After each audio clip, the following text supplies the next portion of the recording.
expansion and all that. And then it's designing for parks and people coming together with park, nature, and passion, totally flashing that. But anyway, you get it. And so, again, there were big ideas, but it's about a nature network of connecting so everybody lives within a quarter-mile of trail to get to a park. But it's also about some significant new green spaces in the city. And one example is with the Nature Conservancy working right now on what's the South River Park. In the city design, we proposed a 1,200-acre park inside 285, down off of Moreland Avenue. It's actually, when you map it out, it's a 3,500-acre park. It's bigger than Stone Mountain Park, bigger than the Kennesaw Battlefield, inside 285. The opportunity is there. The Nature Conservancy is interested in taking it to the next level to see who's interested. And what they're foregrounding, though, in that process is communities and it's equity, and it's making sure that if we're going to do this, if we're going to think about it, then we have to start with how it impacts people's lives, the people who surround in those communities around it, the future people who might live there, and all of those impacts. So it's really a beautiful idea to start. It's a great example of starting a park project with a lens of equity. Okay, we've got some questions. I see some hands up. Let me see if we can get to some questions. We've heard a lot about parks today, and we've heard a few references to transportation. And I'd like for you, Ryan, and you, Nathaniel, to tell me why it's critical that we have transit on the BeltLine, and specifically why it has to not be bus rapid transit, but must be fixed rail. I'm terrible with having two questions, but those two I can probably do. The bus thing is it's really just technical. It's about, you have to replace BRT. In most situations saves you money. In the BeltLine, it doesn't save you money. You have to buy the right of way anyway. You would have to build a roadway where otherwise you would have more of a greenway condition. You have to replace all the bridges and tunnels. I mean, it doesn't save you any money, and so it's more pragmatic than anything. Why it's important to have transit is that it's the way that transit is the thing that makes the BeltLine for everybody. Not everybody is able-bodied and can ride their bike to work or to coffee or to yoga. No disrespect to yoga. The BeltLine doesn't work if it's raining, or if it's snowing, or if it's dark at night, or if you're carrying a heavy load, or if you're not able-bodied, or for lots of reasons, the transit is the thing that makes it for everybody. And that's what it was always envisioned to be. And when you look at the early grassroots movement that we built around the BeltLine, it was all about transit. Parks and trails were definitely part of it, but the transit was a really big part of it. And you don't hear that today because what you see when you go there is the trail, and that's what the whole conversation is around. But it's really important, and especially for the communities in South and West Atlanta, in that movement, their priority was transit, because it was not about, trails and parks are great, but they were interested in jobs. They wanted to build generational wealth for their families and send their kids to college and have a quality of life like everybody else. And so the parks and things are important, but they have to be done in context of transit and other things. Those are promises that we made. That's what we said we were going to do when we passed the tax allocation district. That literally is money that we wouldn't have without the support of those communities. You wouldn't see anything out here if the tax allocation district had it passed. And so we have an obligation to them. And Ryan is a lot more politically correct than I am. So a couple of things, and I'll be quiet. One, imagine a BeltLine without transit as it relates to housing patterns. We already live in a city where 60% of white people live above in the northern NPUs and 80% of African Americans live below. We're going to see an entrenchment of that if we don't have transit. And two, what we're going to actually end up having are little country clubs around the BeltLine path.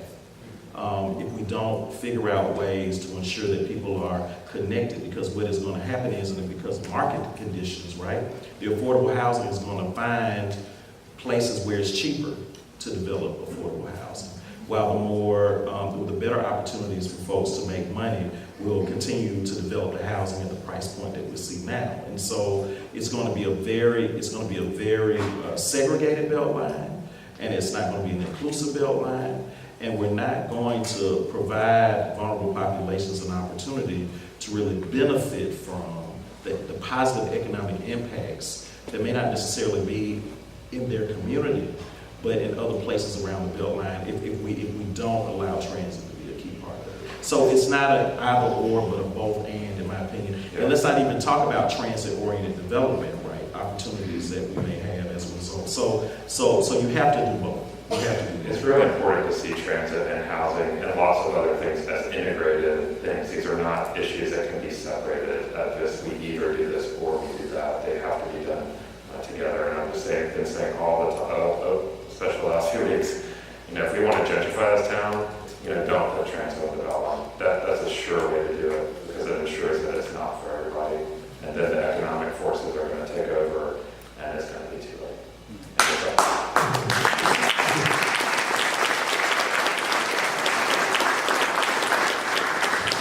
It's hard, I should say it's hard because the people who were in leadership back when we made these promises, when we did that, they're new people. Most of them are gone now.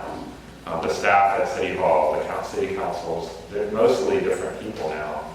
The MARTA board, mostly different people. MARTA staff, mostly different people. So we've had a lot of time change. We, the community, those of us who were there, or who believe in it otherwise, who believe in this big vision, have to stay vigilant, and we have to get loud, and we have to hold them accountable to the promises that they or their predecessors made to fulfill this vision.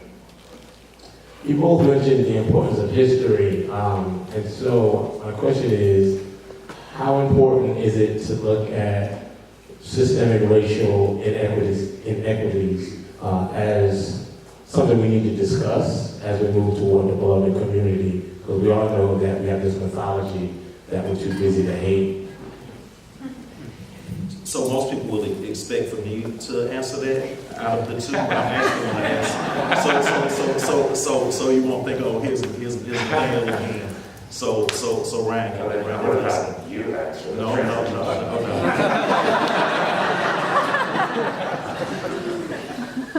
I mean, we're not going to get anywhere if we don't talk about it, right? We're just going to keep repeating making the same mistakes over and over. And I think that a lot of the mistakes that we've made with the BeltLine to date over the last 10 years or so, say, have been because we haven't been talking about it. We haven't been more upfront about it as much as we should, and certainly as much as we could.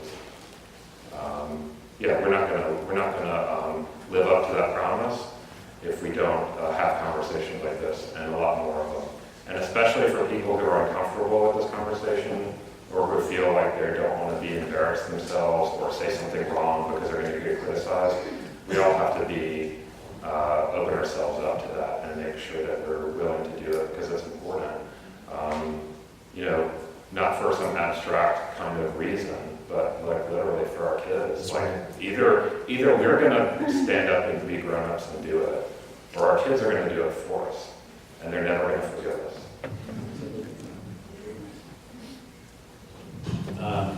I'm really happy to hear about the plans to the South River Park and all of those things that can happen. It's just an idea. Just one the Not a idea. plan. How it starts. It's How important it starts. that- And certainly have a lot of support down where I live in East Atlanta, down near that area. I like what you said about letting Mayor Bottoms know that we've got her back. Yeah. How do we do that? How do we present to her what we want and let her know that we're going to support her if she helps us accomplish it? I believe we were on Facebook Live. It went down, the phone died. Well, if anybody, we didn't tell her. Is there a better way to do it? We should tell her. I haven't told her yet, though. I haven't had the opportunity, but yeah. So, I'm gonna wrap this up, and I've got a question, and this is something that, I've got 2 young kids, and we have a little way of kind of processing our day of kind of best and worst. So when you look at the issues of equity and the conversation we're talking about, and the recent events that are going on, What's something that you can point to that makes you optimistic, that's a best example of saying the world's going to be better tomorrow than it is today? And then on the something that shows the gravity of the work we have still yet to do, what is the worst? It might be another example of something that's in current events today or things that we're seeing as far as the conversation that we're having with respect to race and class and parks and the Beltline. So, good or bad? I'll do good. I'll do good. So I think for me, and of course, I have one board member in the audience and one board member next to me who are a part of the movement that we're building as Partnership of Southern Equity. And also I have funders in the room that are supporting the work. I remember when I left Emory and left and made that decision, people thought I was crazy, to begin the process of really trying to grow and build an organization that will work with the community to elevate the issues that we're facing around inequity and injustice in this city and in this region. I remember, Michael, sitting in rooms with key leaders of Atlanta talking about equity, and they would look at me like I was crazy, like literally, like, you're wasting your time, this would destroy your career, your professional career, why would you waste your time on that? And now when I go back to those times and to now, where I'm sitting with one of my dearest friends in front of a room about parks talking about equity, or when I hear the mayor say that equity and affordability are two key issues for her administration, or even when I see new organizations rise up and new leaders emerge that may not have to go through the same things that we've had to go through and make the stances that we've had to do, I can't help but be humble and optimistic about what is in store for this city. But we can only get there if we continue to be courageous, and I think even more important, be courageous enough to love one another and to care for one another and to love someone else's children or child as much as we love our own children. That is the key to us being successful and why I'm so optimistic right now about where we are with the city. So, Thank you. Yeah.